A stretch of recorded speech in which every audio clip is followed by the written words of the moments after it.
Hello, can I welcome you, please, to the PGDE in Further and Post-Compulsory Education course for Liverpool Hope University. My name's Neil Barber, I'm the course lead. First of all, can I just let you know, please, if you've got any questions that you'd like to ask during the presentation, please feel free to use the Q&A. If you hover over the bottom of the screen, you'll get access to the Q&A, so you can just type in, and we'll look at those at the end of the presentation. Okay. So the PGDE in FE, as we abbreviate it to, this is a 120 credit master's level qualification for those looking to teach in the education and training sector. Full master's qualification is 180 credits, so 120 of 180 credits, so basically you're looking at 2/3 of a master's qualification. I can then look at comparing this with the better known PGCE teaching qualifications.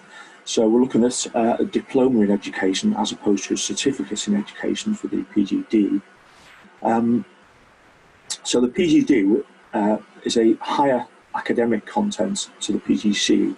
PGCE carries 60 credits at master's level, so 1/3 of a master's degree, and the PGDE is 120 credits at master's level, so 2/3 of a master's qualification. The master's qualification, you can choose at the end of this course to take a top-up qualification that can also make this into a full master's level qualification. That would be done by making a decision during this course about whether you want to continue and take that top-up course, and it would then, on the January following completion of this course, you'd then be asked to make a final decision about that. And you would then come into Hope on a small number of occasions in an evening, because presumably you'd be working at that stage, and you would then be supported in the delivery, in the presentation and delivery, preparation and delivery of a dissertation, and that would provide the final 60 credits to make it the full 180 credits of the master's degree qualification. Okay, the PGDE in further and post-compulsory education. The further and post-compulsory education setting is probably the least known of the different educational sectors, but it actually covers an extremely wide and very diverse range of different educational settings. The most common of those, and the ones that most people tend to get employed in, would be further education colleges and sixth form colleges that you can see at the top of that list there. Other ones that are particularly popular, SEND or Special Educational Needs and Disabilities, tend to be very popular on this course. We have lots of people, lots of SEND specialists joining the course to look in future work in SEND colleges, or perhaps in SEND departments of further education colleges. Just looking at a couple of other examples from this list. Offender education, so it would qualify you also to work in prisons or youth offending centres. Alternative provision, you may or may not be familiar with. This course covers you for teaching from the age of 14 upwards to adult. Alternative provision is really looking at people who found it difficult to engage with mainstream education. And so this would cover you from the age of 14 at looking at colleges that are specifically geared up to dealing with students who've been unable to cope with the mainstream sector, usually for reasons of behaviour or attendance, although some people are there for different reasons other than that. Consequently, it's a very challenging it's a very challenging setting to work in, alternative provision. But for some people, that's exactly the sort of challenge that works for them. Just taking, say, one more example from here. So if we look at education in the charitable or third sector, an example of one particular placement partner we work with in Liverpool is Blackburn House. It's in the centre of Liverpool, and it's a place that particularly is used for teaching women. The reasons why women may go along to here, it could be people that have recently entered the country and have found that they've missed out on education in the past, possibly asylum seekers. It could be people, it could be women maybe that have suffered from domestic abuse and they want to move on and develop their life further, and so education leads them through that. But it can be any reason at all that women choose to continue their education. And it's also very diverse, the range of education that Blackburn House offers. So they offer very basic education, functional skills courses for people looking at getting started in the first place, up to people who are looking to get into university, so provide also access courses to university and everything in between. One word of advice on this, just to put your mind at ease a little bit. I mentioned about working in alternative provision, which is very challenging, and also offender education, which obviously is also very challenging. When we look at setting up placements for you, we would make sure that the placement fits what your aspirations are for the future. So if you're looking at, in the future, wanting to teach in, say, it's a high achieving sixth form college, teaching A levels, then we're not going to be putting you into a prison as one of your placements or to an alternative provision establishment. So your placements will fit what your aspirations are for the future. We're not going to put you somewhere where you're not thinking of perhaps working in that sort of establishment in the future. There are specialist routes that go through the course. So we have specialist routes in English, Maths, SEND, Special Education Needs and Disabilities, and Sport. As well as that, we also have a generic route that covers all of the subjects. So we're happy to take people on the PGDE and FE course for any particular teaching subject, whether it be an academic subject or a vocational subject. We're happy to take people so long as we've got high quality placements that we can place you in to support that subject. The PGDE and FE is a small subject, particularly when compared to the PGCE in primary and secondary at Hope University. If you're doing the PGCE, you'd be in primary or secondary, you'd be on a course of perhaps 150, 200 students. On the PGDE and FE, this is a small course and limited at about 35 on the course, somewhere around that sort of number. So it's clearly a much smaller course than the other courses, and this enables us a lot more flexibility in the way that we run the course.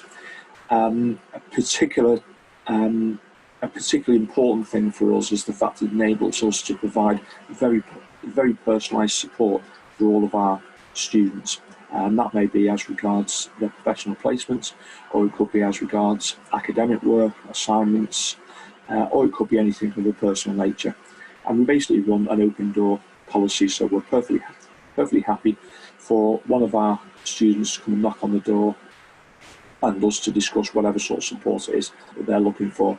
Or alternatively, if they're not available at that particular time, then for you to just email us and we'll arrange a time that's mutually agreeable. You'll also be provided with a dedicated personal tutor. We have a team of specialist tutors for each of our specialist routes that go through the course. The placements will always be arranged to match up personally with the trainees' aspirations for the future. And finally, we offer, or we provide, I should say, sorry, we provide weekly reflective sessions, and this is used mainly to discuss issues as regards placements, but it can also be used to discuss any other issues as well. And it's a real strength of the course, the fact that we have these sessions and that you're able to work with us as tutors very closely, because you get to know us very well and very quickly, but also that you're able to work with your peers on the course. And I think that's a really rich part of the course, the fact that you work so closely with your peers on the course.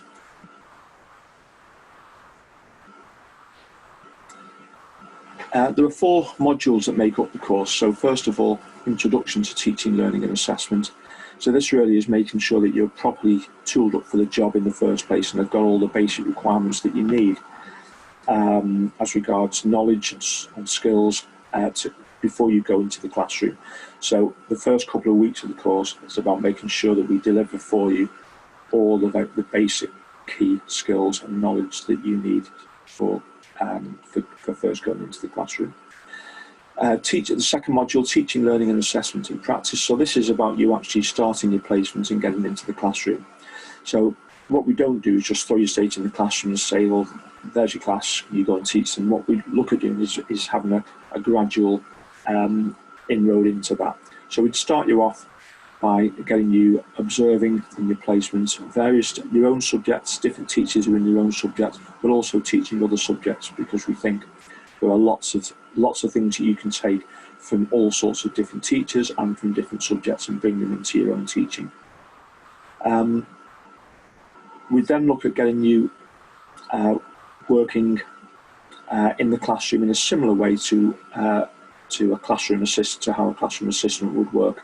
So working with a particular individual or a small group of individuals within the main teacher's lesson. The next stage after that would be to look at you within the main teacher's lesson, planning and delivering a small section of that lesson. So it might be maybe a 10 or 15 minute starter to get the lesson going at the start, or a small section later on in the lesson that you plan, you deliver, but you're doing it in the security of the fact that it's the main teacher's lesson. The main teacher is running and driving that lesson. And finally, we'd look at then allocating you to particular classes, and you would be responsible for that class. You would plan, deliver, assess all the work for that class. Within that, the main teacher would also be present in the room. The way that teacher would work, that would really be up to that person's own preference. So it could be that they just sit at the back of the classroom whilst you get on with doing the teaching, or it could be that they work as if they're a classroom assistant in the room and you're the main teacher delivering the lessons. But the teacher will be there with you whilst you're delivering those lessons. Reflecting on teaching, learning, assessment is the third module, and this is about looking at your own practice and reflecting on that and thinking, how can you adapt and develop and improve your own practice? And a lot of that is to do with discussion. I referred to earlier these weekly reflective sessions, and that would very much support this particular module. The fourth module then is your subject specialism and how you actually teach your own subject specialist area. Okay, this is actually this is the indicative first week of the course for the coming year. So you can see there that the course actually starts on a Tuesday.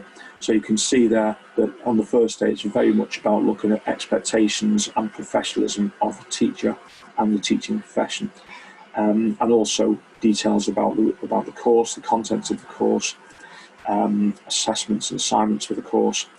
And also about the use of Moodle, which is basically the online platform that we use at Hope University.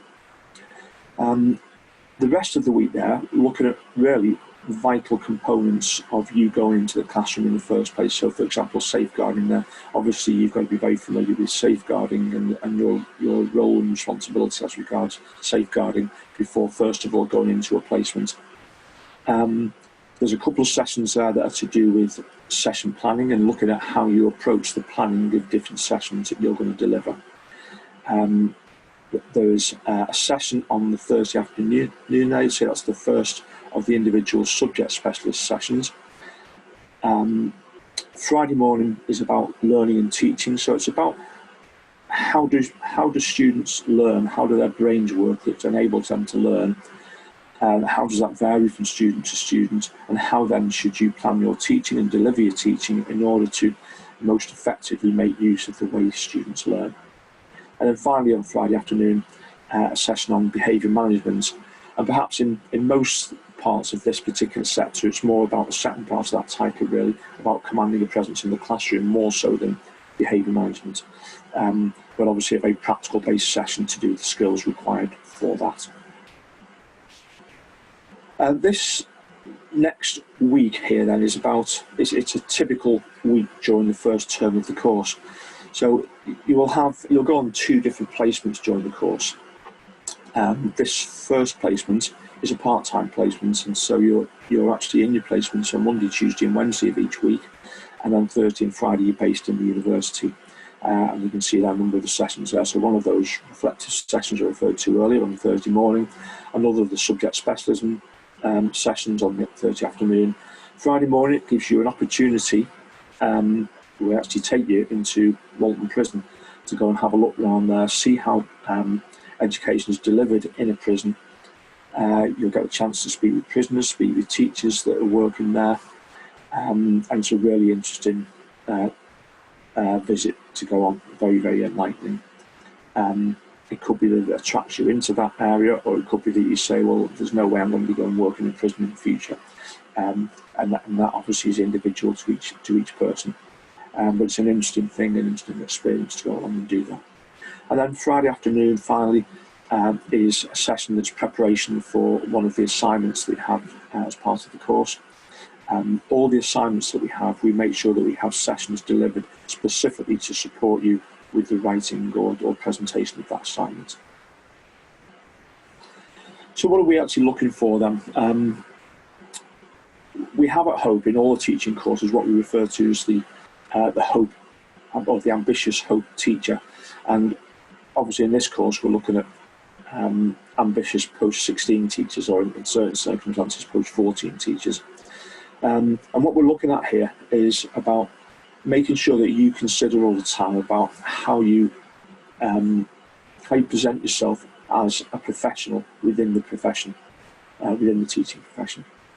So looking at making sure that you're fully prepared to be an effective professional teacher within education in the first place, but then going above and beyond that, looking at how you are going to develop your career and thinking about yourself as future leaders, whether that be in the classroom or beyond the classroom, looking at how we can provide you with the skills that you need in order to see yourself as a future leader. So it's not about just equipping you to start off in the classroom.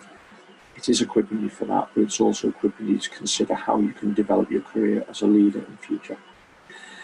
It's also about, the Ambitious Hope teacher is also about having great consideration for your students, but in particular having high expectations for all the learners that you have within your particular classroom. It's about teaching everyone that's there in front of you.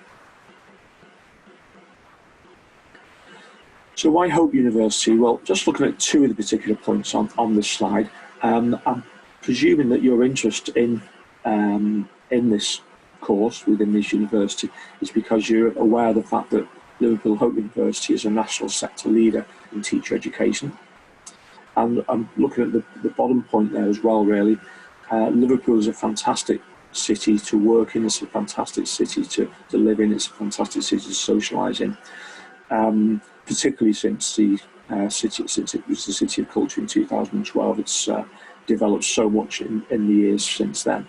And it's a fantastic place to live and work. So placements. For compliance with the course, you need to teach a minimum of 100 hours during the course. But we will want you to teach a lot more of that, but it will depend to some degree on the type of placement that you're working in. Basically, our view of this is that the more hours of teaching that you get, the more that you'll develop as a teacher. So although there's a minimum of 100 hours for compliance with the course, we want to get you teaching a lot more hours than just that. When you're in your placements, you'll be treated as an honorary member of staff by the placement that you're at and by the other staff members that are there. But we'd also hope that you would act as an honorary member of staff as well. And to that end, that you'd also contribute to the corporate life of the institution. So what we mean by that is you get involved in all the different sort of activities that a full member of staff would get involved in there. So going to meetings, going on trips with students, perhaps getting involved in different training sessions that take place. So getting involved in anything that a normal teacher would get involved in, so that you're getting the full experience of what a teacher's life is like within that institution. You'll also be assigned an institution-based mentor that will be subject-specific for you, and you'll be provided with a programme of internal continuous professional development support to do some really key areas that you need when you start your placement.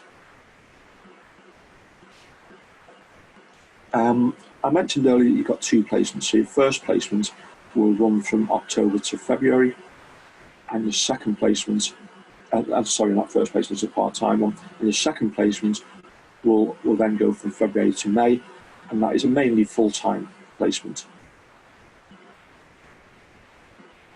Okay, assessments on the course then. You have there's assignment allocated to each of the 4 modules. Some of the assignments have more than one component to them, but there's an assignment for each module.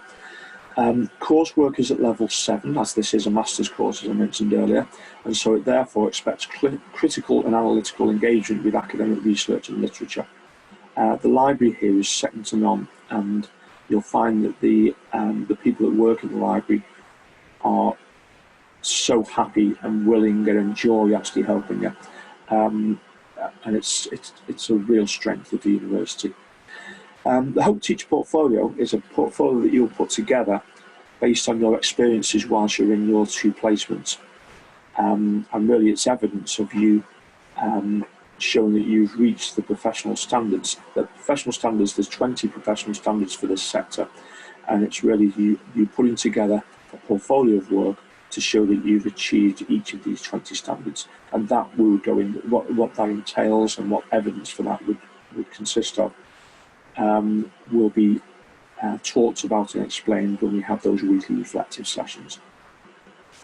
And finally, you also have 8 classroom observations, so 5 of those would be done by your subject specialist mentors, and 3 of them would be done by us as university tutors, where we go in and have a look at your teaching, observe your teaching, and see about how you're developing as a teacher. And to be honest, from my point of view, as a tutor, it's the most enjoyable part of the whole thing, to actually go and see the results and the development of all our fantastic teachers.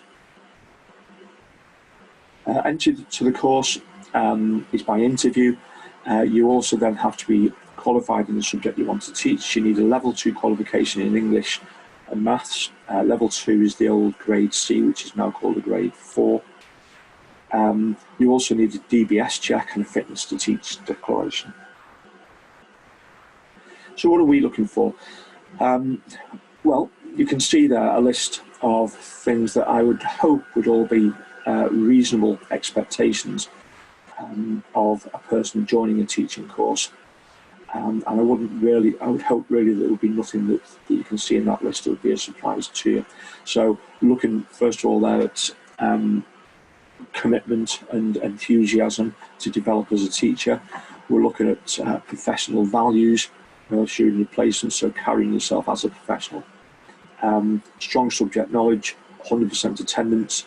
As regards the academic part of the course, the ability to write research and contribute at master's level.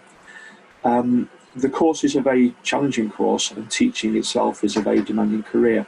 So we would be looking at you having that resilience in order to cope with the demands of the course, so that you can then, as you move forward, cope with the demands of being a teacher. And finally, an awareness of inclusivity as regards teaching. I mentioned before about teaching all the people that are in front of you and treating them in a very sort of inclusive manner. The process for application is via UCAS, so really it'll be the same process as you'll have been through for your first degree. And what do you get out of it? So what you get out of it, first of all, is a high-level teaching qualification from Liverpool Hope University, which, as I mentioned earlier, is a national sector leader in teacher education. You will get, because this course is a very small course, you'll get very supportive and committed tutors and mentors, and that will be delivered in a way that provides this very personalised support that we're able to do because it's a small course. And finally, again, to do with it being a small course, you'll have the opportunity for this close interaction, support and sharing of ideas with your fellow professionals on the course. And again, that's a real strength of this course. The engagement day, this is just the final slide now. The engagement day is something that we actually did last week with people that have already been accepted on the course for the coming September, and that was an opportunity for them to meet other successful applicants, but also with people on last year's course to ask questions for them, whatever they wanted to know about the course, and also representatives from our partner placement institutions as well. So that's something that we ran last week, and we do that each year as well. So that completes the presentation. I hope that provided you with lots of insight into the course. So I wonder if there are any questions that you'd like to ask. Please feel free. Great, thank you very much for that, Neil. We do have a couple of questions. So question number one, in terms of interviews, is that something that only takes place on campus, or can they be virtual interviews? Well, since lockdown, we've been doing them virtually. Normally, obviously, they take place on campus, but we've been doing them virtually and doing them using Skype, which seems to have worked very well. Quite frankly, I was very pleased with the success of that and how easy it's been to go naturally into the virtual interviews. So I'm very happy it's worked well. And in terms of placements, are those placements provided solely by like the academics on the course, or are they kind of decided with the trainee? Well, first of all, the placements then. My colleague Laura Ellis is the person that's in charge of arranging the placements. So she works very closely with lots of institutions to make sure that we have high quality placements. She will arrange, so she will allocate placements to the different trainees on the course. Which what she'll do in the first place is make sure that she's spoken with all the trainees to know what their aspirations are. I referred earlier to the very diverse range of placements that we offer, and so it's really important that Laura knows exactly what each of our trainees are looking for in their futures, because it's no point, as I mentioned earlier, putting someone to work, say, in an alternative provision establishment if they're looking to work in a high achieving sixth form to deliver A levels later on. So it's really important that we get a match between the trainees' aspirations and the placement that they're placed in. So there's 2 placements for each. We sort out the placements for them, following conversations and getting information about the individual trainee. If someone has got a particular placement, maybe someone they've worked in the past, that they're really interested in wanting to work in for one of the placements, Laura's more than happy to look into that, and she will then approach that placement and check if it is the quality that we're looking for and can deliver what we need as regards to support that our mentors need to provide. But she's perfectly happy to look into that and then check that it fulfills the requirements that we need. Has that covered, do you think, what's asked by the question? Yeah, absolutely, fantastic. Thank you very much for that. If there are any other questions at all, you can get in touch. You can email us at inquiry@hope.ac.uk, and we can send it over to the appropriate, whether it be like a support team question or a question for the education department. We can send it across appropriately. So just email us, again, like I said, inquiry@hope.ac.uk. We'll be really happy to help. But thank you to everyone who attended the session today. We hope you enjoyed the virtual open day. We have virtual campus tours running throughout the day and talk sessions with support teams if you wanted to attend those as well. But thank you very much. And thank you very much to Neil. Thank you very much, everyone, and thank you, Michael.